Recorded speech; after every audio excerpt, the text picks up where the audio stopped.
शैतान की औलाद, बड़ा सा क्रॉस लगा रखा है कि अरे शैतान की औलाद, तू, तेरी तो शक्ल से ही बदबू आ रही है, तेरी तो शक्ल देख के ही ऐसा लग रहा है जैसे कि तू शैतान का है। अंकुर नरुला मिनिस्ट्री एक शैतान की मिनिस्ट्री है। मैं घोषणा करता हूं आपके एनिमी शर्मिंदा होंगे आपकी ब्लेसिंग्स को देख के।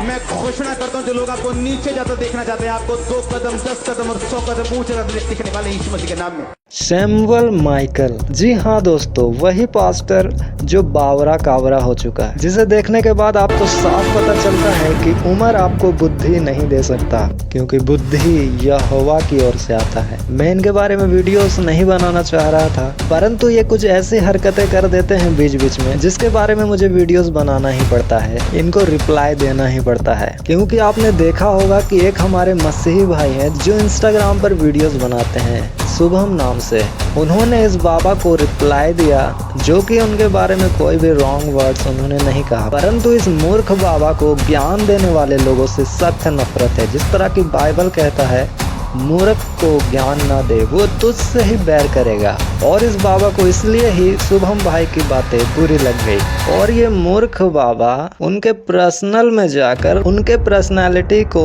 टारगेट करते हुए उनको अनाप शनाप बोले जा रहे हैं। और इन्होंने क्या क्या बोला है, उन सभी बातों का मैं एक एक करके रिप्लाई दूंगा, आप सुनते जाओ। पहली बात है, ये इस आदमी को देखो, ये तो कितना एबनॉर्मल सा दिख रहा है, पहले देखने से ही बिल्कुल भी नॉर्मल नहीं लग रहा है। ये मेरे दोस्तों ये बोल रहे हैं ये ऐसा दिखता है, वैसा दिखता है, अब नॉर्मल है ये वो।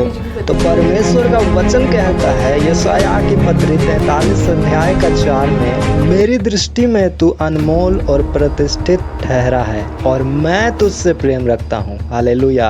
वो मनुष्य के लिए कह रहा है, वो अपने लोगों के लिए कह रहा है कि अगर दुनिया वाले तुझे कुछ भी बोले बुरा, अनाप शनाप, परंतु तू ये जान कि तू मेरी दृष्टि में अनमोल और प्रतिष्ठित ठहरा है। इसका मतलब कीमती है और एक ऊंचा पद वाला इंसान जिसका इज्जत आदर ऊंचे लेवल में है, तो परमेश्वर के नज़र में उसके लोग, उसके बच्चे ऐसे दिखते हैं। और ये यहाँ क्या कह रहा है परमेश्वर के संतान को कि वो अब नॉर्मल है, वो ऐसा दिखता है, वैसा दिखता है। और रहा बात अब नॉर्मल की, तो मैं बता दूं परमेश्वर ने मूसा के बारे में क्या कहा।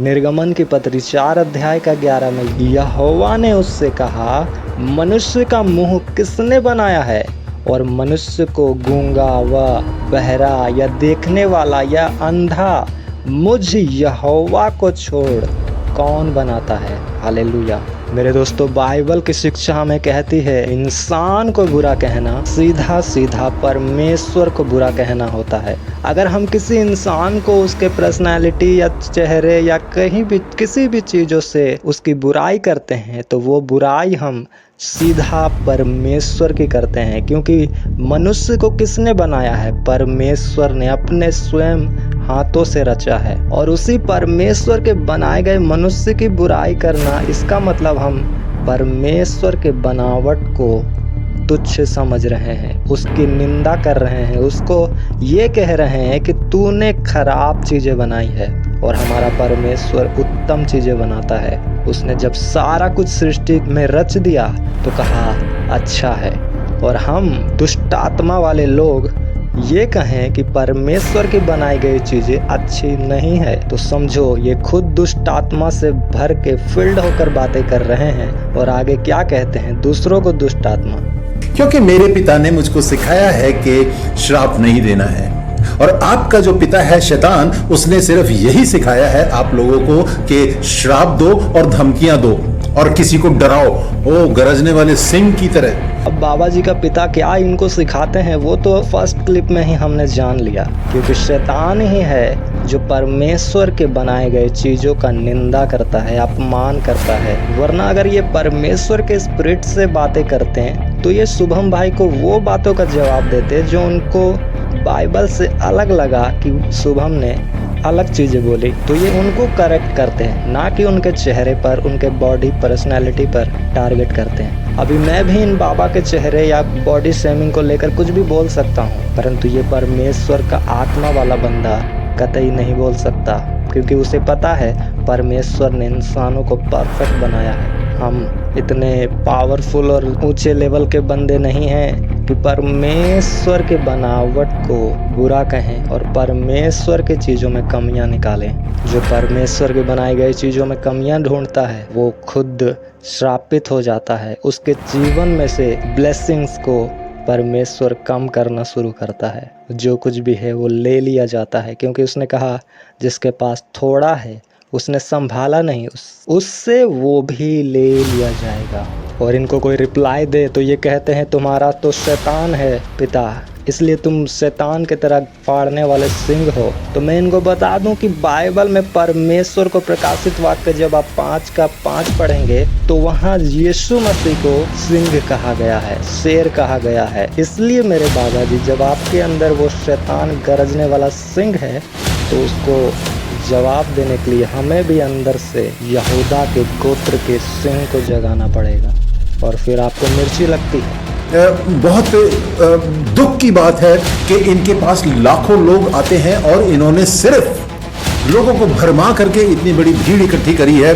और मैं उस चीज को लोगों को बताना चाहता हूं कि परमेश्वर का राज्य क्या है। ये परमेश्वर का राज्य नहीं है। इस क्लिप को देखने के बाद मेरे लोगों आपको तो कंफर्म हो ही गया होगा कि इसके अंदर से डायरेक्ट शैतान बोलता है, क्योंकि परमेश्वर का चर्च बनाना, परमेश्वर का सुसमाचार फैलाना, संसार के लोगों को इकट्ठा करके सुसमाचार फैलाना इनको अफसोस की बातें लगती है। इनको दुख होता है इस बात से कि लोग चर्च में इकट्ठे हो रहे हैं, चर्च में भीड़ हो रहा है, लोग सुसमाचार वचन को सुन रहे हैं, हीलिंग्स को पा रहे हैं, छुटकारा पा रहे हैं, शैतान से आज़ाद हो रहे हैं। ये बातें इनको दुख ही करता है। तो मैं इनसे कहना चाहूँगा कि फिर परमेश्वर का राज्य क्या है? अगर सुसमाचार दुनिया में फैलाना परमेश्वर का राज्य नहीं है तो फिर क्या है? यूट्यूब पर बैठकर लोगों को बॉडी शेमिंग करना, उनके चेहरे का मजाक उड़ाना, उनको दुष्टात्मा कहना।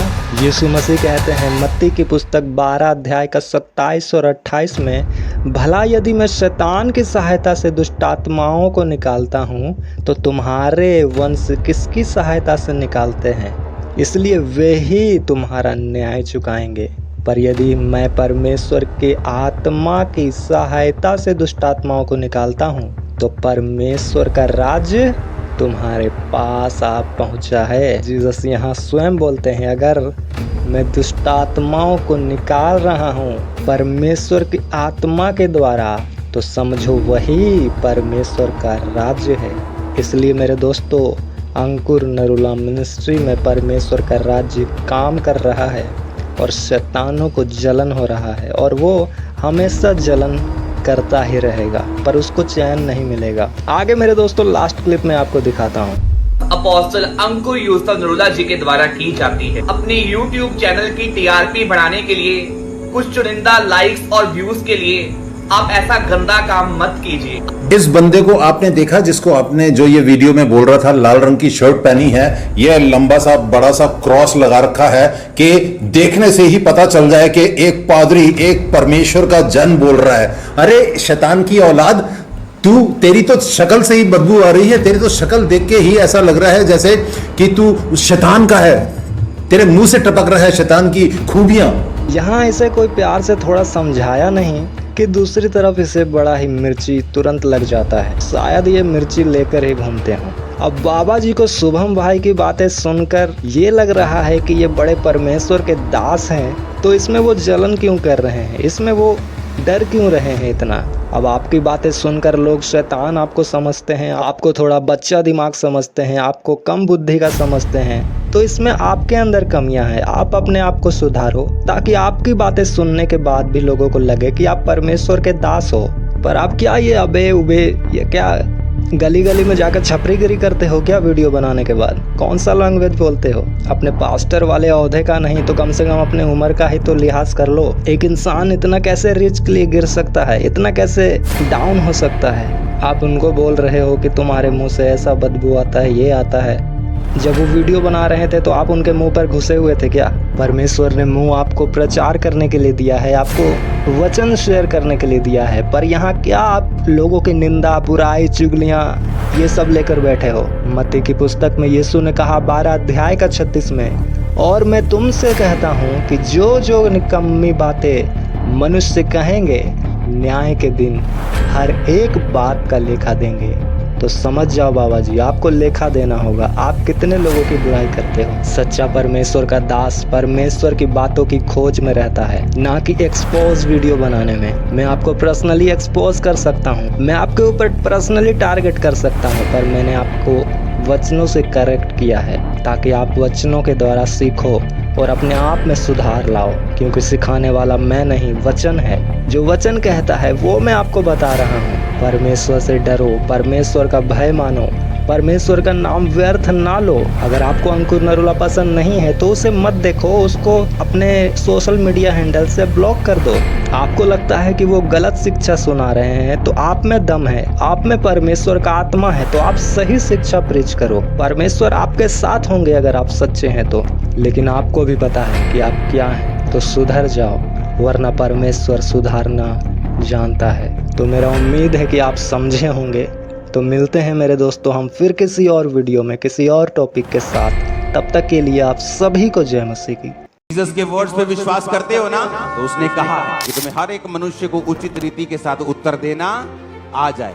ना तो तुम चुप रहोगे, ना तो तुम गालियां निकालोगे, ना ही रॉन्ग वर्डिंग्स यूज करोगे। तुम उचित रीति के साथ, सलोनी रीति के साथ, तर्कों के साथ तुम उनके मुंह को बंद करो। बाइबल कहती है पवित्र आत्मा जिसके अंदर होता है, जब वो बोलता है दूसरों को निरुत्तर कर देता है। उसके पास उत्तर नहीं रहता, क्योंकि आपके अंदर से सच्चाई की बात निकलेगी, झरनों की बात निकलेगी, जीवन जल निकलेगा। लोग बोलते हैं उनके मुंह के अंदर से श्राप निकलते हैं, इंसल्ट निकलती है, पर जीसस ने कहा मैं तुमको जीवन जल का झरना बना दूंगा। जब तुम बोलोगे तो आशीष निकलेगी, जब तुम बोलोगे तो हीलिंग निकलेगी, जब तुम बोलोगे बरकत निकलेगी, जब तुम बोलोगे लोग आजाद होंगे, लोग चंगे होंगे, छुटकारा पाएंगे। आमीन ऊंचे वाला चाहिए चर्च।